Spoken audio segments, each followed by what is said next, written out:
एक बात अपने जीवन में सदा उतार करें। घर में अगर तुलसी का क्यारा है तो तुलसी महारानी हमें ये बता देती है कि हमारे घर में सुख आने वाला है कि दुख आने वाला है।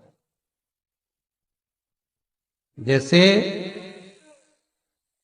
शनि अपना प्रकोप दे रहा है या शनि उतर रहा है, ये किसी से पूछने की जरूरत नहीं पड़ती, अपने आप मालूम पड़ जाता।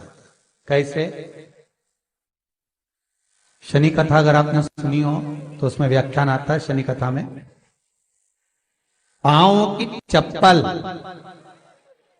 बार बार टूट रही हो, कमर से नीचे जो वस्त्र पहने हो वो फट रहे हो, कहीं पजामा है, धोती है, आदि वस्त्र हैं, कपड़े हैं, वो अपने आप फट। आज के जमाने में तो फटे फटाए पहनते हैं लोग, कैसे उसकी गारंटी नहीं है, उसका हम वर्णन नहीं कर रहा। हम जब पहनते हम समझ जाते हैं इसको शनि तो ऑलरेडी लगा ही हुआ।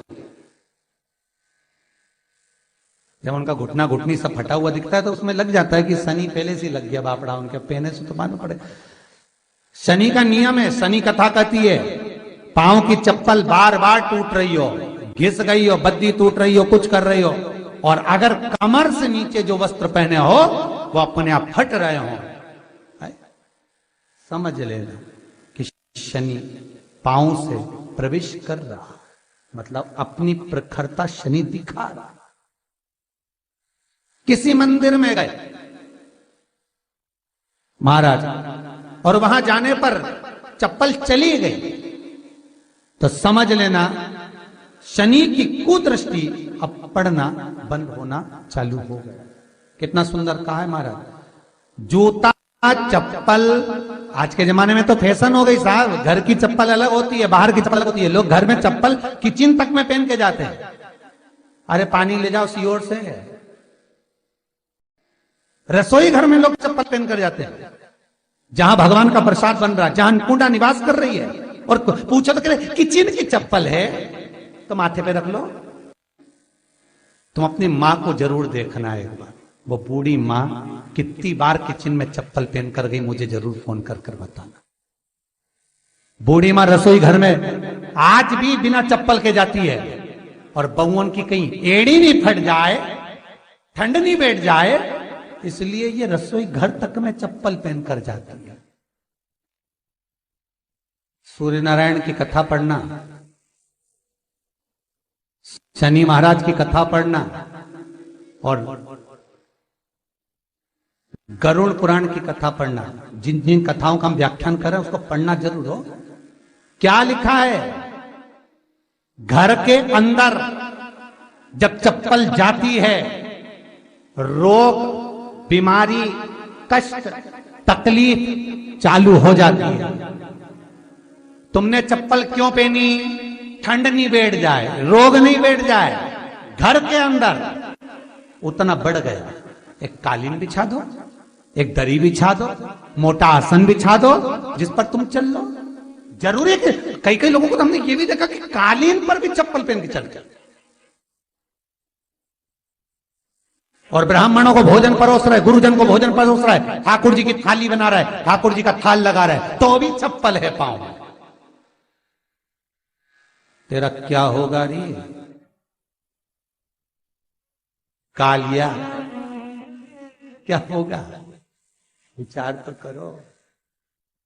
देह पड़ी रे जाए यहीं पर, फिर कुंडल और नगीना, क्या हरि नाम नहीं तो जीना। अभी भी सुधर जाओ रे, अभी भी सुधर जाओ, नहीं सुधरो तो सिधर जाओ रे, या तो सुधरो नहीं तो सिद्धरो, थोड़ा सुधरो।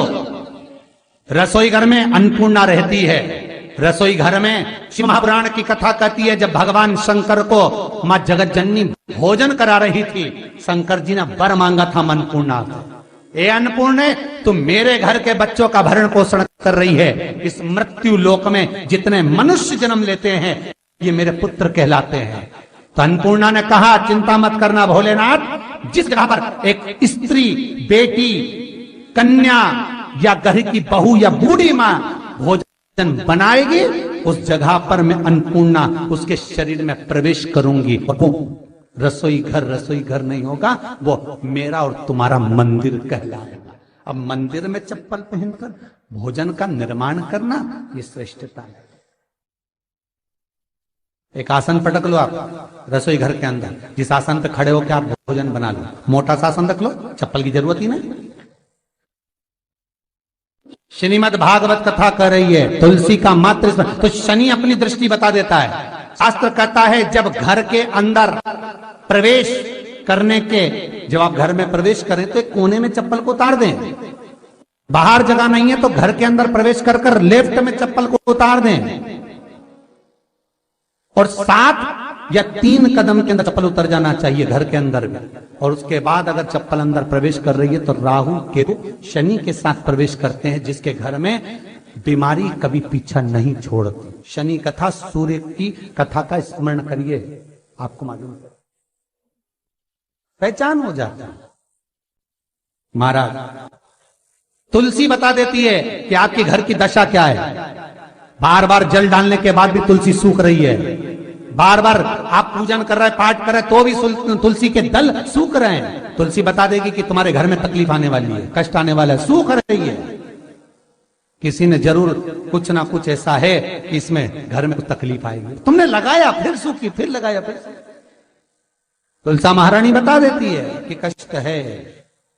और जिस गमले की तुलसा घेर घमोर हो, फलित हो, आनंद में हो, तो उस घर में फिर दुख नहीं आता, समृद्धि खुद बढ़ती चली। जिन शंकर भगवान को आप जल चढ़ाते हो, जिन ठाकुर जी से आप लाड लड़ाते हो, जिन भगवान कृष्ण का आप स्मरण करते हो, राधा रानी का आप नाम जाप करते हो, जिस परमात्मा का आप भजन कर रहे हो, कीर्तन कर रहे हो, नाम जाप कर रहे हो, नाम स्मरण कर रहे हो, उससे तुम्हारा एक संबंध होना चाहिए, एक रिश्तेदारी होना चाहिए। और उससे जब तुम्हारा कोई संबंध रहेगा, उससे जब तुम्हारी कोई रिश्तेदारी रहेगी, तो उस रिश्तेदारी में जैसे ही आपके प्राण छूटे, और छूटते से ही आप जब गए, तो जाते ही आप कहोगे कि कृष्ण से मेरा ये संबंध है, वो मेरा पुत्र, वो मेरा भाई, वो मेरा बेटा, वो मेरा सगा, वो मेरा रिश्तेदार, वो मेरा कुटुंबी, वो मेरा पुत्र। जब कहोगे तो तुरंत प्रवेश हो जाए। महाराज भगवान से संबंध होना चाहिए। कई लोग भगवान को सवेरे से रिझाने बैठते हैं तो भगवान को बनी बनाई बात कहते हैं, ये पाठ कर लो, ये पाठ कर लो, ये पाठ कर लो, ये स्तुति कर लो, सारा बना बनाया। तुमने अपने दिल से कौन सी स्तुति गाई? तुमने अपने दिल से कौन सा भगवान को निवेदन करा, कौन सा नमन करा? बस सवेरे उठना है, नहाना है, भगवान के सामने जाना है, भगवान को नहलाना है, कपड़े पहनाना है, अगरबत्ती लगाना है, थोड़ा सा शक्कर का भोग लगाना। इतने सारे देवी देवता, शंकर जी, राम जी, गणेश जी, सारे देवता, और 2 खुरमा लेके आए, 1 बालूशाही लेके, 2 मठरी लेकर आ गए, 1 मठरी लेकर आ गए, और भगवान को इतनी सी कटोरी में रख दी। अब बोले, कई लोगों से पूछा, इतनी सी कटोरी में 1 मठरी, 1 खुरमा, और रोज मठरी खुरमा एक साथ नहीं रखती। वो तो आज दिन मठरी का भोग लगा दिया, कल खुरमे का लगाई, परसों गुजिया का, परसों पपड़िया का, कोई डब्बे में भरे भराए रखे रख दिया। और 1 लड्डू रोज लगा देगी, इतना बड़ा। तो पूछा, इतना सा लड्डू और इतने सारे भगवान कैसे खाते होंगे? तो क्या भाव से। तो हमने कहा, तुम भगवान को क्यों? बहुत दुख है गुरु जी, बहुत